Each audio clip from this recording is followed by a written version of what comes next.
Good morning प्यारे बच्चों, मैं हूं आपकी एजुकेटर पूर्णिमा और हम करेंगे वर्कशीट नंबर 64। सब्जेक्ट आपका सामाजिक विज्ञान है, कक्षा आपकी 9वीं है और डेट है 10 दिसंबर। जैकोबियन क्लब के सदस्य कौन थे? ठीक है, फ्रांसीसी क्रांति में योगदान देने वाले किन्हीं दो दार्शनिकों का संक्षिप्त परिचय दीजिए। ये सभी क्वेश्चन हम कर चुके हैं। आपको पहले एक बार फटाफट अपने माइंड में रिवाइंड करना है, रिकॉल करना है कि क्या क्या आंसर रहे होंगे इनके। ठीक है, तो चलिए स्टार्ट करते हैं। जैकोबियन क्लब के सदस्य कौन थे? दुकानदार, कारीगर, जूते, घड़ी, पेस्ट्री बनाने वाले जो कारीगर थे और दिहाड़ी मजदूर आदि जैकोबियन क्लब के सदस्य थे। ठीक है, प्रश्न नंबर 2, फ्रांसीसी क्रांति में योगदान वाले किन्हीं दो दार्शनिकों का संक्षिप्त परिचय दीजिए। जो इनका एक तरह से जो बहुत सारे दार्शनिक थे, जो मैंने आपको कहा था कि जो अपना विचार रखते थे, लोगों को जब वो विचार सुनते थे तो लोगों को लॉजिकल लगते थे, समझ में आता था कि अच्छा भाई ये तो बहुत सही ठीक बात बोल रहे हैं। जैसे वोल्टेयर का मानना था कि मनुष्य की नियति उसके हाथ में है, न कि भगवान के हाथ में। उनके विचारों ने लोगों को विशेषाधिकारों के खिलाफ लड़ने के लिए प्रोत्साहित किया। विशेषाधिकार कौन से थे? यानी कि जो फर्स्ट और सेकंड स्टेट को अधिकार दिया हुआ था कि उनसे कर नहीं लिया जाएगा, ठीक है, और सिर्फ थर्ड स्टेट से ही जो है कर लिया जाएगा। तो फर्स्ट और सेकंड स्टेट के जो लोग थे उनको विशेष अधिकार मिले हुए थे, उनके खिलाफ लड़ने के लिए प्रोत्साहित किया। मोंटेस्क्यू ने संवैधानिक राजतंत्र और शक्तियों के विभाजन को रेखांकित किया। यानी कि उन्होंने कहा कि जो राजतंत्र है वो सही नहीं है, किसी एक ही पर्सन के हाथ में सारी शक्तियों का केंद्रित होना बिल्कुल भी ठीक नहीं है। ठीक है, तो ये हमने किस किस के बारे में बात की? वैसे तो बहुत सारे थे, इन्होंने दो दार्शनिकों के बारे में पूछा था, एक वोल्टेयर और दूसरा मोंटेस्क्यू। ठीक है, ओलंप दे गूज कौन थे? तो देखो, एक अभी शायद 3 नंबर या फिर 5 नंबर में आपको ये क्वेश्चन लिखने हैं। तो 3 नंबर के क्वेश्चन में 80 वर्ड्स होने चाहिए और 5 नंबर के क्वेश्चन में अप टू आपके 100 या फिर 120 वर्ड जा सकते हैं। ठीक है, तो ओलंप दे गूज कौन थी? ओलंप दे गूज कौन थी? एक फ्रांसीसी लेखिका थी। उन्होंने महिलाओं के अधिकार के समर्थन में आवाज़ उठाई।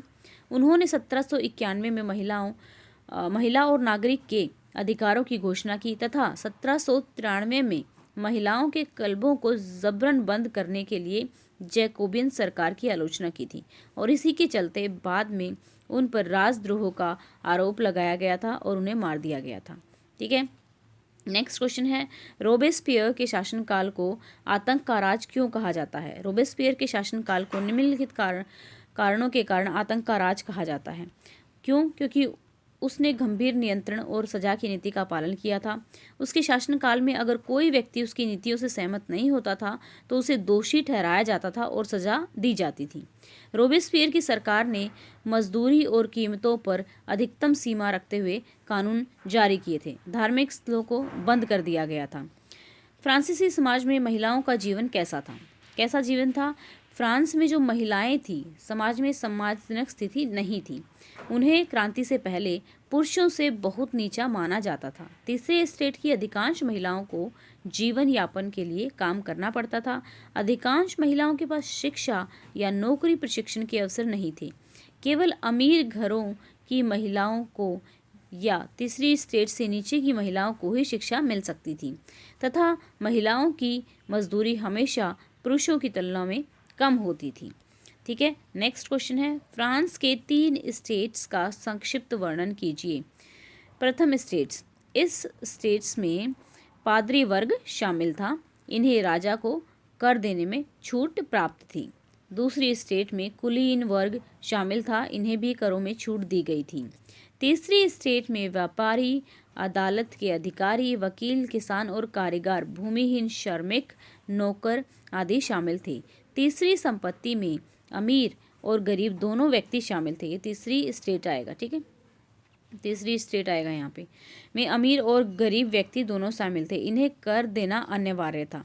नेक्स्ट क्वेश्चन है, दुनिया के लिए फ्रांस क्रांति का क्या महत्व था? फ्रांसीसी क्रांति जो थी, फ्रांसीसी क्रांति लिखना है यहाँ पे। फ्रांस की क्रांति का दुनिया पर बड़ा प्रभाव पड़ा। फ्रांस क्रांति को इतिहास की सबसे महत्वपूर्ण घटनाओं में से एक माना जाता है। इसने दुनिया को स्वतंत्रता, समानता, बंधुत्व जैसे विचार दिए, लोगों में राष्ट्रवाद की भावना को बढ़ावा दिया। फ्रांस की क्रांति के क्या कारण थे? फ्रांस की क्रांति के कारण लगातार युद्धों के कारण आर्थिक स्थिति बेहद खराब होना, महंगाई का बहुत अधिक बढ़ जाना, ठीक है, अत्यधिक की जगह आप बहुत बढ़ जाना लिख सकते हो, करों में वृद्धि किया जाना जो कि केवल तीसरे स्टेट को देने पड़ते थे, तीसरे स्टेट के लोगों के साथ भेदभाव किया जाना, शासक लुई 16वें की अयोग्यता, ठीक है। नेक्स्ट है लुई 16वें के राज्यारोहण के समय फ्रांस की आर्थिक स्थिति कैसी थी?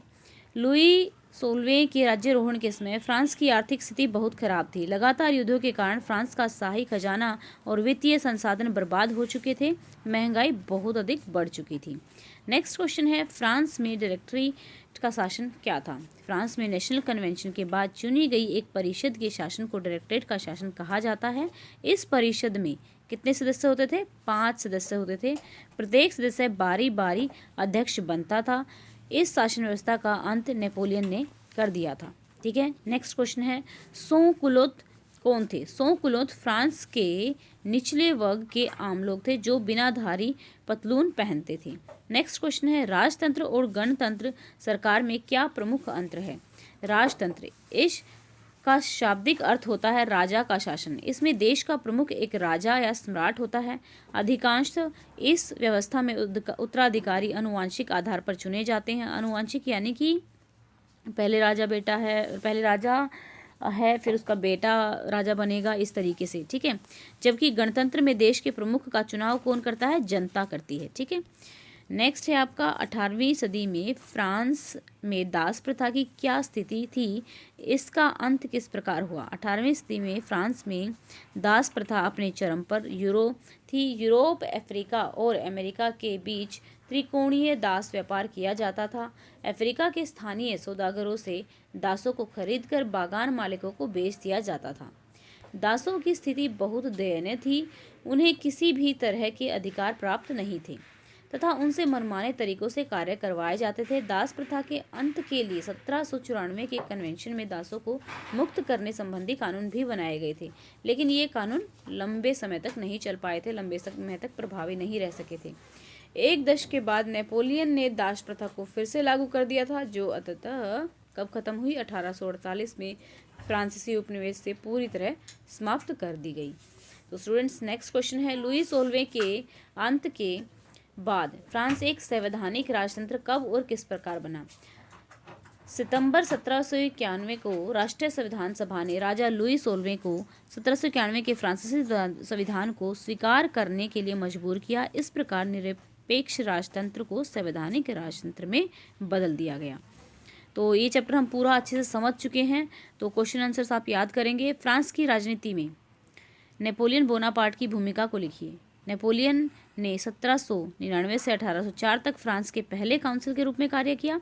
उस समय नेपोलियन ने फ्रांसीसी शैक्षणिक प्रणाली में सुधार किया तथा एक नागरिक संहिता, जो कि सबसे इम्पोर्टेंट थी, वो विकसित की। नेपोलियन ने जन्म आधारित विशेषाधिकारों को समाप्त किया, ठीक है। तो स्टूडेंट्स ये थे हमारे 15 क्वेश्चन। बहुत ही इंपॉर्टेंट वर्कशीट है ये, इसको याद भी करना है आपको। Thank you so much for your love and support. I hope आपको समझ में आ गया होगा किस तरीके से चीज़ें करनी है। इनको याद करना बहुत ज़रूरी है और ख़ुद भी लिख के देखने की कोशिश किया कीजिए। तो आज की वीडियो के लाइक्स को कर देते हैं 2000 likes. Thank you so much for your love. Channel को सब्सक्राइब कीजिएगा, वीडियोज़ को शेयर कीजिएगा। और आपके इंग्लिश के चैप्टर हो रहे हैं जूम एजुकेशन 9-10 वाले चैनल पर, तो अपने इंग्लिश के चैप्टर आप वहाँ जाकर पूरे कंप्लीट एक्सप्लेनेशन के साथ देख सकते हैं। Thank you, have a nice day, may God bless you.